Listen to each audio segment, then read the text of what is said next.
guys, welcome back. Hope you're having a great week so far. It is maybe the most glorious day in London that I've seen this year so far. So warm, so sunny. I really want to be spending a lot of my time outside, but I'm busy, so we're going to save that for the weekend. And instead, I wanted to make an episode today for anyone who can't remember the last time that they weren't dieting. By the way, if you're new here, I'm Em. I'm a fitness coach. And for the last 4 years, I've been working exclusively with women. And I would say 90% of them have spent a decent portion of their life dieting or thinking about dieting. So I know this is going to resonate with the type of women I work with. So if you're someone who is constantly trying to lose the same 10, 15 pounds, you've done basically every diet and all of them have worked to some degree, but never stuck.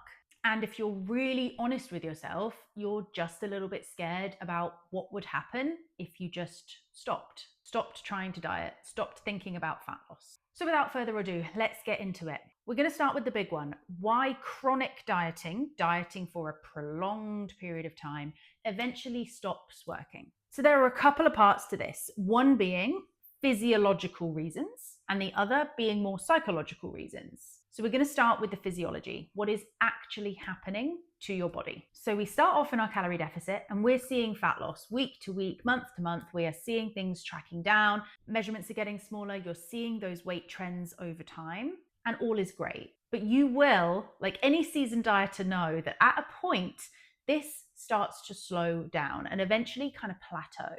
When we think about the physiological reasons as to why that happens, there are some really important things that you need to understand. So firstly, your hunger hormones are going to change. We see ghrelin come up, the hunger hormones, you are more hungry, and we see leptin, the fullness hormone, come down. As a result, you'll notice that you are less full, more hungry as time goes on and you're deeper into that diet. Things will feel harder because they are much harder to stick to a deficit when your hunger is through the roof and you really struggle to get to a point where you feel satisfied. We also see that metabolic rate does drop slightly too. The degree to which this happens, I think, can be overstated at times when people talk about ruining your metabolism or breaking your metabolism. In actual fact, it's a completely normal biological response to the body getting less energy than it needs over time. So things like your NEAT, your non-exercise activity thermogenesis, anything that isn't scheduled exercise, talking with my hands right now, fidgeting, standing up, walking around, those sorts of things will subconsciously start to reduce in an attempt to preserve energy. It's actually really clever. Now, whilst these are totally normal and expected parts of any dieting phase, particularly longer dieting phases, we do want to avoid this exact pattern happening again and again and again. What we want to make sure of is when we come out of that diet, that the adaptations that have occurred, that reduction in NEAT and that sticking to a lower energy intake than we need to stay the same, we want to reverse that, right? Which is why getting back to maintenance after a diet is so important. We want to give our body enough fuel to maintain, allow those hunger hormones to regulate, and as a result, that kind of NEAT element of your metabolism tends to come up alongside it. You'll find that you're a little more energetic. You walk around a little bit more. Again, this is often subconscious, but it's part and parcel of bringing those calories back up to maintenance level. When we don't do that and we think, okay, my diet is over now, but we don't actually get back to a solid maintenance point, we remain at that kind of plateaued deficit level. Maybe you wait 6 months or so and think, could do with dieting again. But what's happened? Like, where do you go from here? You're still eating pretty much the same, maybe a little bit more than you were in a deficit the last time. So the only way to go is down. You cut the calories further. Again, adaptations, as I've just mentioned, happen once more, but this time they're bigger. And the hunger gets louder, your training probably suffers, and you can probably see how after 3 or 4 cycles of this, or even more, your body's kind of operating at a bit of a suppressed state. You're not thriving here, and it's really hard to continue losing weight in the way that you imagine you want to. This is why it's so important for diets to have a start date, an end date, and some structure. If you know, again, this is a rule of thumb, everyone is going to be so different.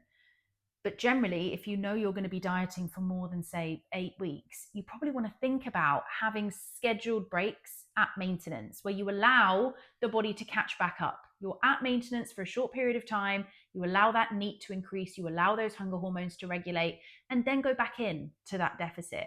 If you're trying to just continue in a deficit week on week, month on month, it's like swimming underwater and just never coming up for air and hoping that you don't drown. Like, it's just not a good strategy. And then the other part of the equation, which is really more about the psychology, and this certainly isn't relevant for everyone. This materializes differently in different people. But you can probably imagine, if you've been dieting for years, food can become quite a loaded topic.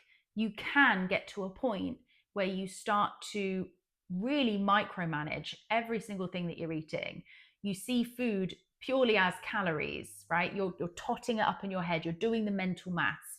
And when that happens for a long period of time, it can become something that is just not a positive force on your life.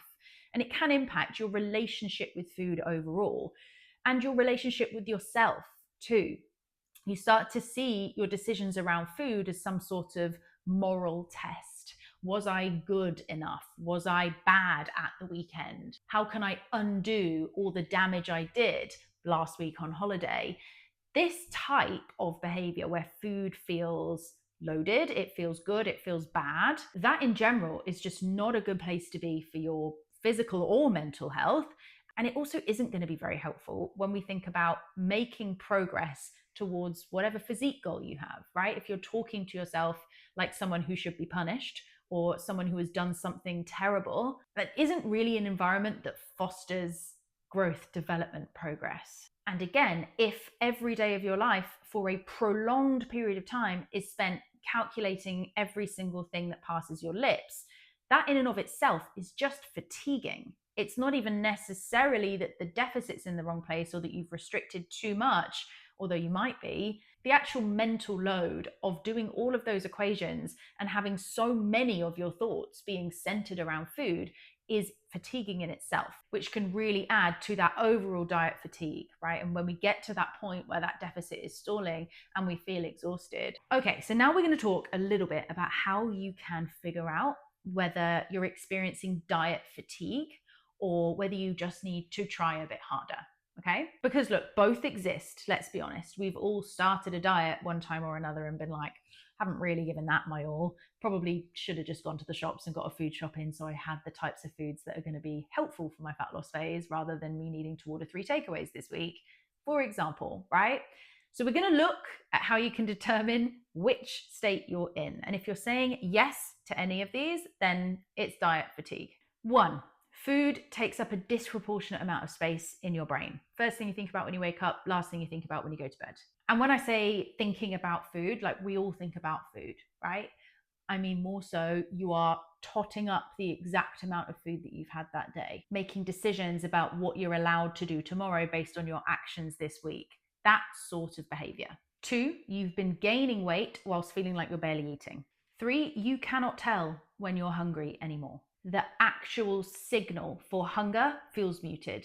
4, your training is suffering. You can't progress in your lifts. Maybe you run and they feel much harder than usual. Your recovery is in the toilet. 5, your sleep is rubbish. Doesn't matter what time you go to bed. You're waking up in the middle of the night, feeling hungry, feeling anxious. General sleep quality is not where it needs to be. And 6, your period is irregular, maybe lighter than usual. Maybe some months it comes, some months it doesn't. Maybe it's absent altogether. And the last one, maybe the most important one, the idea of stopping feels worse than the idea of continuing, even if you feel like shit right now. So if you said yes to a few of those, it's likely that you're not a person who just needs to try a bit harder, and instead you're a person whose body and brain has been suppressed for a little too long and you need a different approach. Okay, so let's say we want to stop dieting and we want to give our body and brain that break that I was talking about, right? What does that actually look like? First things first, when it comes to getting out of that dieting mindset, it's an obvious one. We need to be eating at least at maintenance. It might be in some cases that a surplus is more appropriate, but generally speaking, if you are a classic dieter who is feeling down-regulated in general and fed up of trying to just push and push and push, then the best thing you can do is get to maintenance. Estimate your maintenance calories initially if you need to, okay? Use a TDEE calculator. They're all pretty much the same. They use an okay-ish formula. Take that number, track against that for the first couple of weeks. Now, at this point, if hunger and appetite is still way off and you can't really tell where you are on that scale, you may need to eat intentionally before you can eat intuitively. Okay, so you may not be eating to hunger and fullness in the first instance, but you kind of got to eat anyway. Every 3 to 4 hours is what I would suggest for most people. Keeping those windows pretty regular throughout the day, fairly consistent in terms of timings as well. The more predictable we can make the energy in part, the more susceptible our body is to start to regulate. We find that over time, hunger, appetite, again, that signaling becomes a little more clear, the more predictable we can make the nutrition element. If you are someone who does a shit ton of cardio, you're going to need to be doing significantly less of that in this period. We want your body to recover. So chill out on the cardio piece just for the time being, okay? Get in maybe a couple of lifts a week, still maintain that muscle mass, that's important, but don't worry too much about training to absolute failure. And we want to be prioritizing recovery a little bit more than you have been, particularly if you're someone who is or historically has done a lot of cardiovascular, even kind of endurance work. All of that comes with a high energy expenditure cost. And when we're trying to restore energy balance, it can be difficult to fuel in alignment with that in a way that supports your body. Now, you might find that hunger goes up in the first couple of weeks. It usually goes up kind of beyond where it will normally settle before settling a little bit more. And your weight might go up too, okay? I'm going to be honest. A kilo, mostly water, glycogen, food in the system, probably not fat gain. But look, I just want to be honest with you. That is likely what's going to happen when you get to maintenance. It's part of the deal. Now, after you've got kind of a month of that under your belt, eating intentionally rather than intuitively, i.e. just when I'm hungry, then you can probably think about being a bit more intuitive with things. You can probably learn that those hunger and appetite cues are pretty trustworthy, pretty reliable. You can respond to those a little better. So at that stage, you can think about, okay, stepping away from tracking, stepping away from weighing yourself every day, taking some of those data points away is actually a really helpful next step. But initially, you might actually need them just to make sure that you're getting enough. When you've been dieting for a really long time, it's hard to remember what enough actually looks and feels like. I'll also add here, if you're someone who has historically tracked calories against a particular restrictive number, and the idea of tracking calories against a much higher number is triggering for you in any way, if that adds extra anxiety, extra pressure, if that changes your behaviors in any way, if you feel you need to compensate after seeing a number of calories that you've just consumed, if it elicits that type of response, then I would genuinely recommend not tracking. You don't have to track.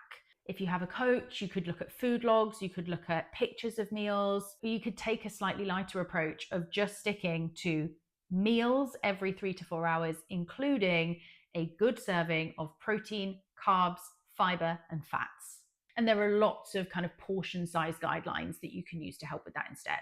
So honestly, if we're thinking about long-term, multi-year dieting attempts, then I will usually suggest a minimum of 3 months doing what I've just mentioned before you think about another diet. And look, you might not even need another diet, okay? It might be that you commit to building muscle. Great, even better. But give your body the time it needs. Now, that might sound like ages, right? But let me tell you, it's quicker than spending another 6 months doing what you've always done, or what you've done for the last few years anyway, and not getting anywhere. So look, up to you. So really what we're looking for before considering another dieting phase is for your hunger and appetite to be reliable. You know that you're going to be hungry every 3 to 4 hours. You can recognize hunger, you can recognize fullness, and you can eat in accordance with that. You don't need to be tracking every single thing that you're eating in order for your overall nutrition approach to be health focused. Your weight's been relatively stable for the last, say, 4 to 6 weeks without necessarily needing to track. Your training's progressing, your recovery's improving, your sleep's getting better, your menstrual cycle's nice and regular. And all of that stuff takes time, okay? Depending on which aspects you've noticed in yourself throughout this episode, depends on how long things take. Obviously, everybody is so individual as well. So each person's journey is going to look different. But when we think about chronic dieting as an overarching principle, it's really understandable, so understandable, why so many people feel the only way to get to where they want to be is by pursuing fat loss, just continuing to pursue fat loss. And that is literally not your fault for thinking that. We have been programmed almost since birth that that is the way to be societally accepted, to have a quote unquote good body, right? To just be smaller, be slimmer. Fat loss is the only way. There becomes a point when that stops working, that stops being a strategy for getting you to a place where you're happy and comfortable within your body. After all, if you're listening to this and you're nodding along to any of it, then I think it's fair to say you're probably not thrilled with where you are right now. So trying a different approach might seem scary. Eating at maintenance might seem scary, but that is where the physique you probably want is built. I can guarantee you, most of the people that you see, particularly online, if you're looking at kind of fitness people, whatever they are, they don't spend most of their time dieting. I can guarantee you that most of their time is spent at maintenance. Perhaps putting in short, sharp dieting phases as and when appropriate, but not perpetually, not even multiple times a year, to be honest. It's probably once, twice a year, if that. So if you're feeling exhausted, you spent years dieting and you're still not in the body that you want, take this as your sign that maintenance is the next step for you at a minimum. If you're in a position where you're clinically underweight, then it may well be that a surplus is the right approach for you. Either way, the approach is not more dieting. It's bringing your body back up to a level where it feels safe, where it feels well fueled, where it feels regulated, so that down the line, you can make that decision from a place of regulation, of calm, of responsiveness, rather than that place of suppression. I really hope that helps. As always, if you have any questions, you can always leave them in the comments. Remember to like and subscribe, and I will see you next week. Love you. Bye.